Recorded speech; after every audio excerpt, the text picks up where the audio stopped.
Hello everyone and welcome to our video demonstration on how to complete performance appraisals for the employees that you manage. We will demonstrate enableHR's new flexible online performance review process. The purpose of this performance appraisals is to enhance communication channels between you and your direct reports, ensuring that you celebrate your employees' achievements, uncover any areas requiring further development, and proactively focus on your employees' professional development goals for the future. You will see that the process is simple and straightforward. Please treat this demonstration as a guide only, as your organization may conduct their performance review processes slightly differently. In this example, the manager we're following is Casey, who is the general manager for Sandwich Eats, a popular food chain. Casey manages 4 employees who directly report to her. Sandwich Eats is conducting their internal performance reviews using enableHR's online performance review module, otherwise known as OPR. Casey will need to conduct a performance appraisal for each of her direct reports. enableHR's module is usually set up by your organization's HR or leadership teams, who define the key result areas, key performance indicators, and rating scales for each job position. Once launched, your employees will be prompted to conduct a self-assessment, and you, as their manager, will be prompted to conduct a performance assessment for each of your direct reports. Once you have both completed your assessments, the initial performance review is emailed to the manager only.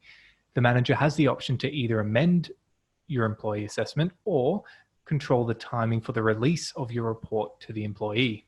You and your employees can then meet to review and discuss the combined performance review assessment report. And there is also the opportunity to input final ratings and comments to conclude the performance review process. This will issue the final performance review report. Additional assessors. It is important to note that the OPR does provide organizations with the option to gain feedback from 2 or more assessors. The additional assessor can be either a manager, team coordinator, or peer, for example, who is invited into the performance review process to provide feedback and insights based on their dealings or working relationship with that employee. The experience for additional assessors when completing their assessment is the same as what we will cover today. However, they will not receive the summary report and are only included in any employee discussions if invited into the process. Once HR has launched this process, you will receive an email prompting you to log in and complete your appraisals. In this example, there is a welcome message from HR confirming details for the performance review process and who to contact if there are any further questions. This message will either disappear once expired, or you can simply dismiss the message to remove it from your notice board. You may have noticed that there is an inbox notification waiting for you to action. When you click on this notification, it will take you to the performance review area. As you can see, you as a manager are prompted to complete 4 performance reviews, 1 for each of your direct reports. In this example, Casey will assess the performance review of Joe, a business support officer. From here, you can commence Joe's assessment by clicking on the task. You will be first informed to the period that is being reviewed. In this example, Joe's performance is being assessed for the period between 1 July 2019 to 30 June 2020. Before you can commence his assessment, you are prompted to review flagged notes against his electronic record, if there are any. As you can see, Joe has had recently some performance issues where he had been struggling to minimize distractions at work. Notes of this nature are flagged to assist you with your evaluation, and this is especially important now that Joe is working from home more than ever before. This is something that Casey will need to keep in mind when assessing Joe's performance. When you click on the first KRA button, you are then prompted to rate their performance based on the detailed KPIs and provide context for each rating using the comments box. Let's do one together. So here you can see the heading of the KRA, or the key result area. This is the job position that it's assigned to, and these are the key performance indicators that can be rated and commented against. For this rating, you can see it's out of 5 points, 5 different options available. In this case, Casey will choose fully meets expectations. And what Casey will do is add some notes to justify her rating. Here we go. When you provide an assessment for each key result area, it is recommended that you provide as much information as possible. For example, you can explain why you gave the employee a rating and provide examples of their work, or provide metrics or statistics that back up that claim.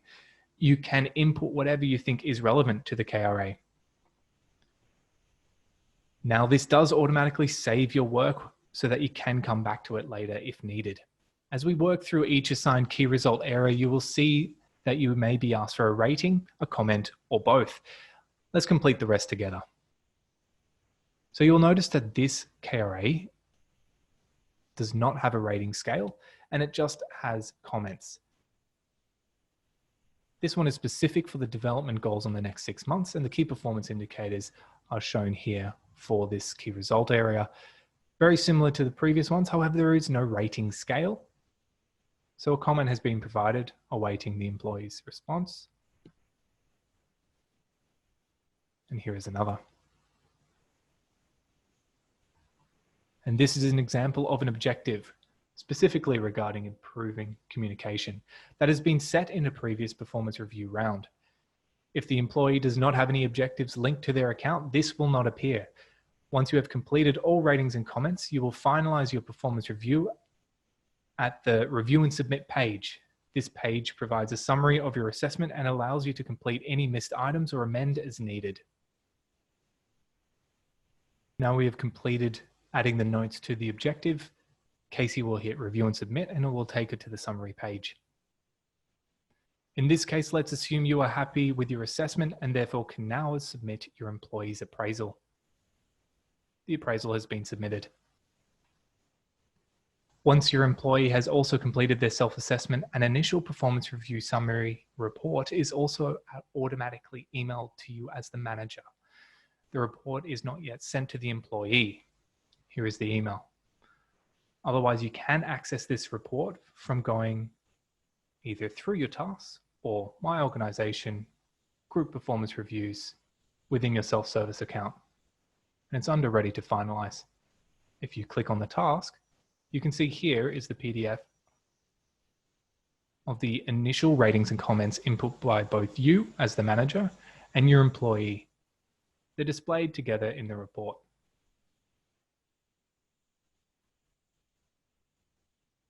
And the manager can amend their ratings and comments if they want. Option 1.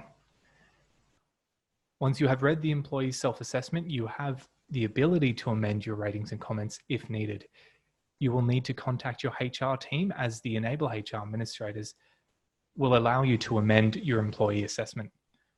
This feature is often used to promote greater alignment and ensure a richer exchange of feedback between employee and their manager. The second option, option 2, can be completed from within your self-service account. You can choose whether to release the initial report from within ESS, and the employee will only receive the report if and when you have released it. As you can see here, you can choose to skip this task and not release the report, and the employee will only receive the final performance review, which incorporates your final ratings and comments at the end of the process. So once the report has been released, generally the next step in the performance review process is for you to meet with your employee to discuss the report and agree on any professional development objectives and goals for the future. As part of this meeting, you and your employee also agree on a final rating for each assessable item, which you will need to input into OPR as per the same process that you did before. You can do this either in the meeting or after the meeting. As part of this meeting, you and your employee also agree on a final rating for each assessable item, which you will need to input into OPR as per the process that you did before. Once you have completed the final assessment, you will be both issued with a final appraisal summary report. And this is where you'll enter in the final comments and ratings. As part of the performance review process, there are often new objectives and/or goals set to facilitate employee professional development for the next performance review period. There are often several ways to do this. Your employee can enter these objectives via their self-service for you to review and approve within enableHR. Or these objectives can be entered directly against employees' electronic HR record within enableHR if you have the requisite access. And you, as their manager, can also enter these objectives via self-service when you are inputting the final ratings and comments. Let me show you how. You click on Add a Development Objective. You can choose the type. In this case, operational or strategic will show on the next performance review. Here's one I prepared earlier for Joe, where we're looking at enhancing the productivity. You can add a brief description.